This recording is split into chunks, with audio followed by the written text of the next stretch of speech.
Баршаңызға қайырлы күн. Сіздермен бірге Жансая. Бүгін сіздерге өте дәмді әрі ерекше хворостың рецептімен бөлісетін боламын. Ең алдымен таза ыдысымызға ұнымызды салып аламыз, 450 грамм. Үстінен тұзымызды саламыз, ванильный сахарымызды саламыз, араластырып аламыз. Үстінен бөлме температурасындағы сары майды саламыз.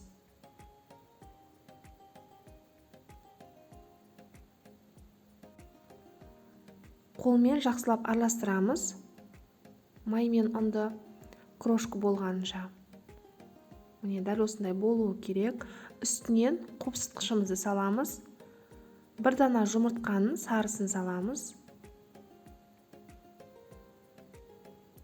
Үстінен бір шай қасық уксус құямыз. Араластырып аламыз да жаймендеп бөліп отырып суымызды құямыз.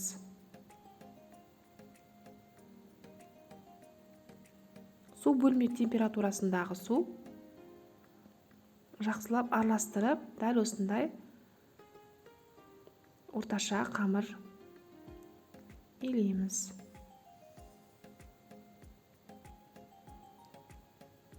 Қатты емес, қатты жұмсақ емес.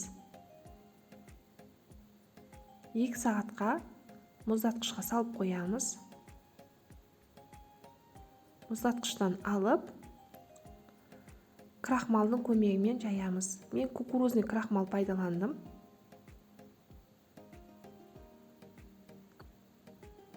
Жақсылап жайып болғаннан кейін, осылай жақсылап кукурузный крахмалды сеуіп,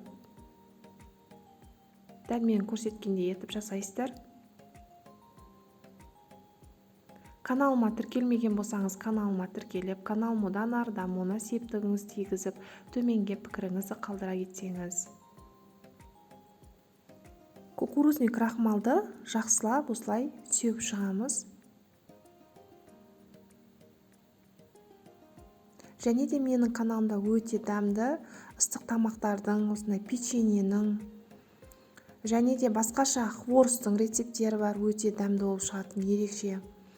Осындай лепешканың рецептері бар, ортасына картошка қосылып жасалынатын, және де пияз, сарымсақ қосылып жасалынатын лепешканың рецептері бар. Жайып болғаннан кейін екі қамырымызда 10 минутқа қойып қоямыз, осылай крахмалды жақсылап сеуіп ортасына. Жақсылап тұрып жаямыз.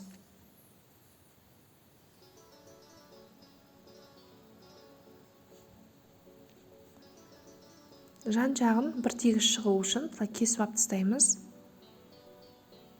Түзу шығу үшін дәл осындай 4 бұрышты темірді пайдаландым.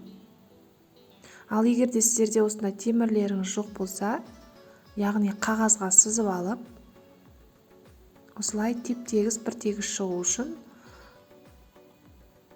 кесіп шықсаңыздар болады, өлшеп.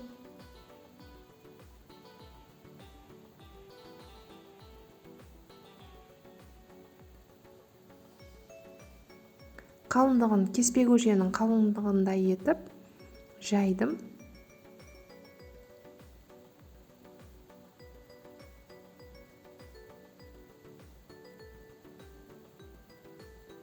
Барлығын осылай мен көрсеткендей етіп жасап шығасыздар.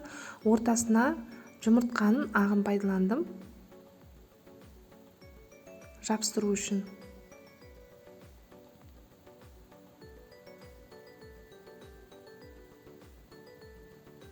Осылай айқастырып, бірінің үстінен бірін қоясыздар. Мен осылай 3 қамырды қойдым. Егер де сіздер қаласаңыздар, 4 қамырды қойсаңыздар болады. Бірінің үстінен бірін. Мен көрсеткендей етіп.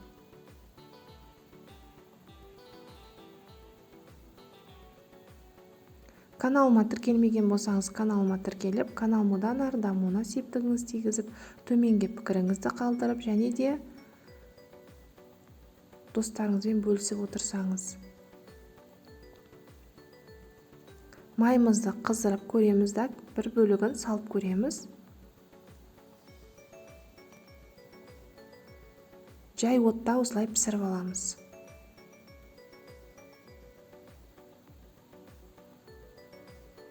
Қатты отта пісірмеңіздер, хворостарыңыз күйіп кетеді.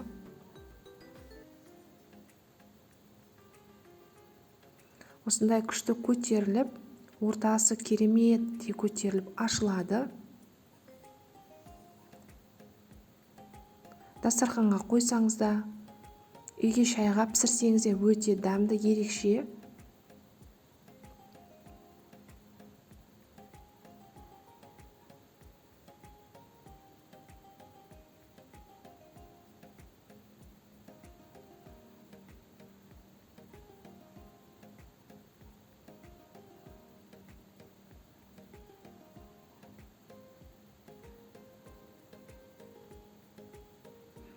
Барлығын осылай пісіріп аламыз. Міне қараңыздар, дәл осындай күшті көтеріледі. Жұмыртқаның ағын пайдаланған соң мүлдем ажырамайды. Енді сиробын дайындаймыз. Құмшекеріміз саламыз, үстінен суымызды құйып, кішкене ғана лимонның бөлігін саламыз, қайнатамыз 10 минуттай.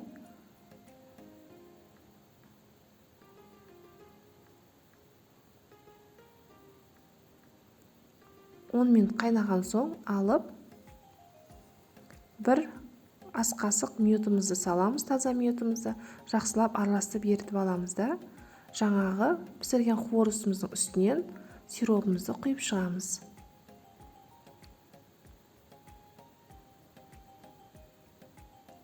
Сироптың ішіне батырып аунатып алсаңыздар да болады, болмаса мен осы көрсеткендей етіп бетіне құйсаңыздар да болады.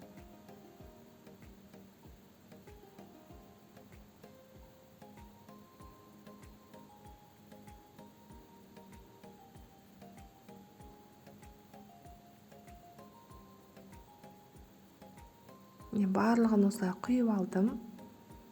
Күшті көтерілген өте дәмді болып шығады. Сиропқа лимон қосылғасында өте ерекше дәм береді. Каналыма тіркелмеген болсаңыз, каналыма тіркеліп, каналымның одан ары дамуына септігіңіз тигізіп, төменге пікіріңізді қалдыра кетсеңіз, және де достарыңызбен бөлісе кетсеңіз. Менімен бірге видеоның соңына дейін көргеніңіз үшін рахмет.